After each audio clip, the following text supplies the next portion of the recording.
नमस्ते दोस्तों। अगर मैं आपको कहूँ कि स्कूल खुलने पर हम शिक्षकों को अनेक नई जिम्मेदारियों का सामना करना पड़ेगा, तो आप सभी मेरी बात से सहमत होंगे। लेकिन मैं सिर्फ एक नई जिम्मेदारी पर बात करूँगी और वो है कुछ बच्चे खामोश क्यों। जी हाँ, आज मैं उन बच्चों के बारे में बात करूँगी जो कक्षा में एकदम चुप्पी साधे रहते हैं। उनसे कुछ बोलने को कहो तो उनके होंठ सिल जाते हैं। मनोविज्ञान और शिक्षा जगत में हो रहे शोधों से पता चला है कि कुछ खास जगह में बच्चे अपनी प्रतिक्रिया व्यक्त नहीं कर पाते हैं। ऐसे बच्चे चयनात्मक खामोशी के शिकार होते हैं। परंतु कोरोना काल ने भी कुछ बच्चों को खामोश किया है। एक छोटा सा उदाहरण आप लोगों से साझा करूंगी। अमन अपने कमरे से चिल्ला रहा था, पापा पापा, जल्दी आकर देखिए मुझे क्या मिला है। अमन के पापा ने माइक म्यूट किया और कहा, बेटा अभी मैं मीटिंग में हूँ, बाद में आता हूँ, अभी शांत रहो। अमन क्या करता, वह बहुत दुखी हो गया। तत्पश्चात वह मम्मी के कमरे में गया। मम्मी ने भी उसे देखते ही कहा, अभी कुछ मत बोलना, ज़रूरी प्रोजेक्ट कर रही हूँ, 2 घंटे बाद बात करते हैं, तब तक तुम अपना होमवर्क कर लो। अमन उदास हो गया। उसे कुछ अच्छा नहीं लगा।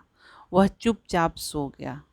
वर्क फ्रॉम होम होने की व्यस्तता के कारण माता पिता ने अमन से एक बार भी नहीं पूछा कि क्या बात थी, क्यों बुला रहे थे। अमन के साथ ऐसा एक बार नहीं अनेक बार हुआ था। दिन भर बड़बड़ करने वाला अमन धीरे धीरे शांत हो गया। जब इस बात को घर में काम करने वाले नौकर ने नोटिस किया तो उसने तारीफ करते हुए कहा, मैडम आजकल अमन बाबा बहुत जिम्मेदार हो गए हैं। माँ ने गौर से अपने बेटे को देखा।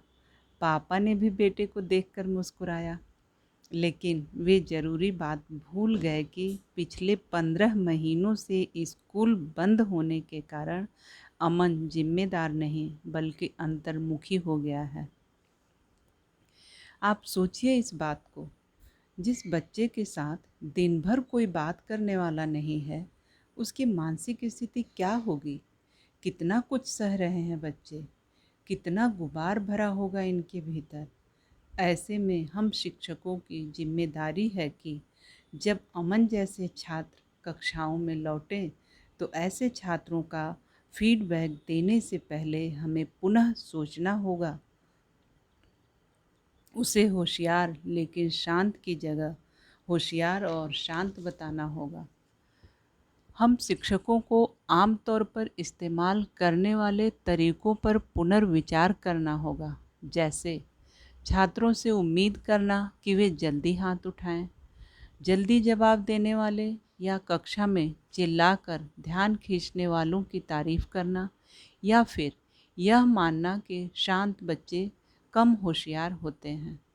यह हमारी भूल होगी, क्योंकि कोरोना महामारी की बाद की परिस्थिति में जहाँ कई बच्चे शांत हो गए हैं, वहाँ शिक्षकों को एक ऐसे समाज में मौन का सम्मान करने की नई जिम्मेदारी है।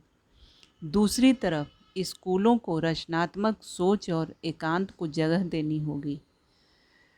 शिक्षकों की जिम्मेदारी होगी कि अंतर्मुखी बच्चों को पहचान कर कुछ समय तक उन्हें दोस्तों के साथ बैठाएं तथा सामूहिक क्रियाकलाप में समूह का चयन उसे स्वयं करने दें, ताकि वह खुलकर अपने विचार दोस्तों के बीच रख सके।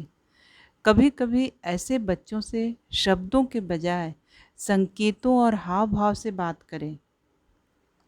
बच्चों के माता पिता को बच्चों के स्वभाव से अवगत कराएं। उसके लिखित ज्ञान को अच्छे से परख कर ही उनका आकलन करें।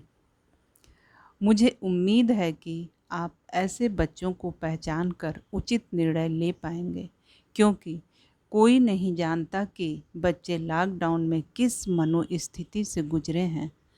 तो यह हम शिक्षकों की एक नई जिम्मेदारी है कि ऐसे बच्चों के मानसिक स्थिति को समझें। धन्यवाद।